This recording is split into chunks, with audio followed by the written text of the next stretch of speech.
Hey, it's September. Time for a check-in with the Twitch Partner Experiment.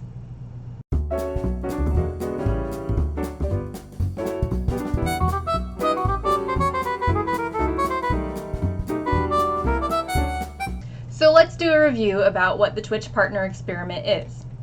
The purpose of this: follow Twitch Stream Coach advice, starting a small channel with a relatively non-existent support base with the goal of qualifying for a Twitch partner in 4 months. So by the end of July, we reached goal 1 of becoming an affiliate. So the end of August was our second goal. That goal was to be able to open up a Patreon or a Ko-fi by the end of August, and it didn't happen. Really didn't happen. I had to set my own minimums for what I felt was appropriate to need before opening up a Patreon, and I said 500 followers, 10 viewers, and 10 sub points. And that was because I'm planning to do a lot of art, which I have done art streams on Sundays. I worked on a commission, and then I worked on my own emote, and I worked on just kind of a study for some still life. But I haven't really grown enough to equal opening up a Patreon. It doesn't feel like something I should do. So let's look at what my growth looks like for the month of August. So by the end of July, I had 69 followers. My goal for the end of August was 500. Huge, yes. But that's part of the idea behind, following advice and how to grow based on this advice. So let's look at where I grew. I have 75 followers now that it's the end of August. That is 6 followers more than where I was at the end of July. So in 1 month, I gained 6 followers. Actually, reading the statistics, I gained 9 new followers, but that shows you I lost 3 followers during the month. So viewers was the next focus. At the end of July, I had 4.9 viewers. At the end of August, I have 5.2 viewers. This is the average number. Now, if you want to look at what the maximum was, I was doing better for August than I was in July. Max viewers in July ranged between 7, 11, 10, 9, 4, 9, 14. August, it ranged 8, 6, 39, 7, 9, 11, and 6. The day I had 39 viewers, I was rated by Super Hobbit. Now that's actually the only raid I've gotten so far in the 2 months I've been doing this. Every stream, Oko hosts me, but that's also the only host I get. So that one raid from Super Hobbit was the only other host I've had from anybody in the last 2 months. Let's talk about subs.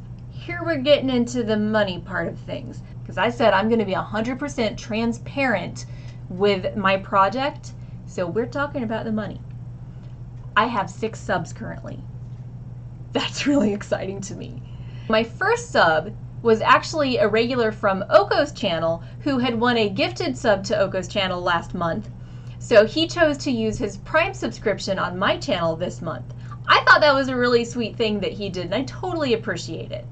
Then my other 5 subs actually came from one viewer. She subscribed herself and then subbed all the 4 other people who were actively chatting that day. So I have 2 subs and 4 gifted subs. So because I have 6 subs, that means I have 6 sub points. My goal was to have 10 sub points. I'm 4 short of that. Now, again, to talk more about money, let's look at the bits that I got. The bits have nothing to do with any actual goals as far as the project goes, but the bits do show, kind of the activity of people and the support level. For the month of August, I received a total of 245 bits. That's from a couple different people who've tiered in 3 different streams. So I actually had to cancel a stream this month, and I felt really bad about it. But I had a really good reason. We rescued a cat that had a broken leg in our backyard. And that was on Sunday afternoon, and then I was supposed to stream a few hours later, and we're just like, we have this cat we have to figure out what to do with. We had to take her to the only open vet in town to see if she had a chip. She didn't have a chip. They couldn't do anything about her leg, and long story short, we now have a 4th cat. But I had to cancel that day just because both of us had a lot of stress going on, and we were like, we don't know what to do with this cat. We feel bad, she's in pain. But that is one of those reasons it's good to cancel, because you shouldn't have to be live when you're stressing out and you've got something going on.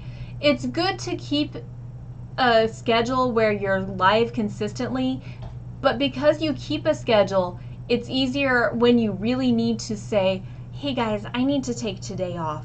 I'm sorry, I apologize, but we have this stuff going on. And you don't even have to share what's actually going on with you, depending on what it is. You might want to keep it personal. We were very open about, hey, we rescued a cat. So it actually became a saga for mine and Oko's channel. Like, we were talking on our Instagrams and our Twitter and in our Discord. So people were kind of following along with our cat saga. So it made up a little bit for the fact that I did have to cancel that stream. Despite canceling, I actually ended up with 17 and a half hours streamed this month, because when Oko and I stream together on Saturdays, we have this tendency to go forever, and what was supposed to be a 2-hour stream tends to turn into a 3 or 4 hour stream, which is not bad, because, you know, we don't necessarily have something else going on, so we have the room to do that and extend. And it's just because we create such a casual, natural conversation with chat on those days that we just want to keep going and having these discussions, and we really enjoy it. So it helps my numbers, actually, that I can keep that consistency of a good length and conversation going, and it encourages people to follow and different things like that. After each stream, I immediately go to my Facebook, my Twitter, and my Instagram, and I pull numbers from my going live post.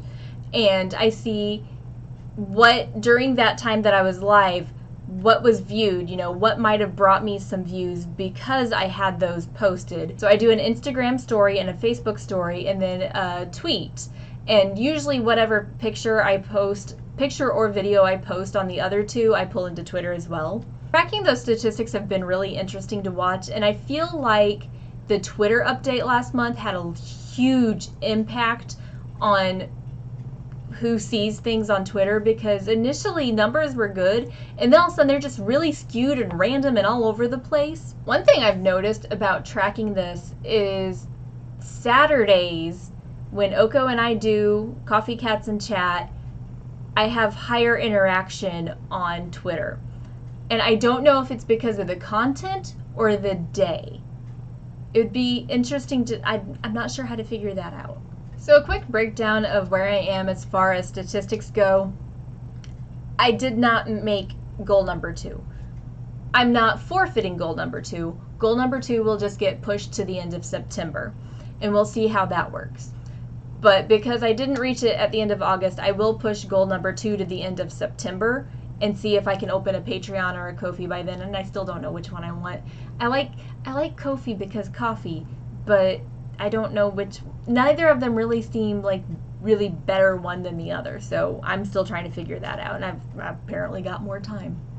And obviously I'm not going to cancel any of my goals, even if by the end of October I'm not at partner level numbers. I'm going to keep going. That's the whole point, is to see what it takes to get there. But as far as the whole partner situation goes, where my statistics are right now, I am at 22 out of 25 hours required for partner.